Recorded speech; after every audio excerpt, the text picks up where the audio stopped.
สบายดีเนาะมื้อนี้ตอนเช้าก็คิดอยากกินเสฉวน อยากกินเสฉวนที่นี่ก็ไปตัดตีนไก่เครื่องก็เกลี่ยมไว้แล้วเนาะแล้วก็มาคั่วน้ำคั่วแจ่วให้มันหอมๆพอมันหอมได้ที่แล้วเนาะ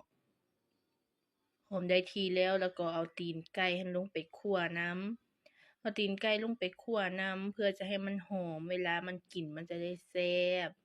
ตีนไก่สะใภ้จีนเนาะโอ้ยมันไผเป็นสะใภ้จีนบ่ฮู้จักตีนไก่นี่แล้วแหละเว้ามาแล้วก็คั่วให้มันได้หอมๆพอมันได้หอมๆทีนี้เราก็เอาน้ำมาใส่อีกหนึ่งแล้วก็ต้มไปทีนี้น้ำฟดเดือดๆๆแล้วก็เอาเห็ดเข็มไปใส่อยากกินอิหยังก็ใส่แต่สำหรับข้อยหั้นน่ะบ่ค่อยอยากกินผักเนาะ ที่จริงหั้นมื้อนี้มันก็บ่ค่อยมีผักเดะแต่ว่ามีผักหอมนิดหนึ่ง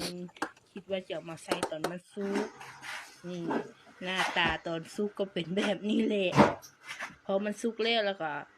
พร้อมกินเลยทรงแซ่บบ่ทุกคนมื้อนี้น่ะตั้งใจเฮ็ดแรงคลิปนี้น่ะเพราะว่าเสียดายตัวเองบ่รู้เดี๋ยวนี้เรียนรู้แล้วก็คิดจะเฮ็ดจริงจังแล้วก็ผู้ใดบ่มักก็เลื่อนผ่าน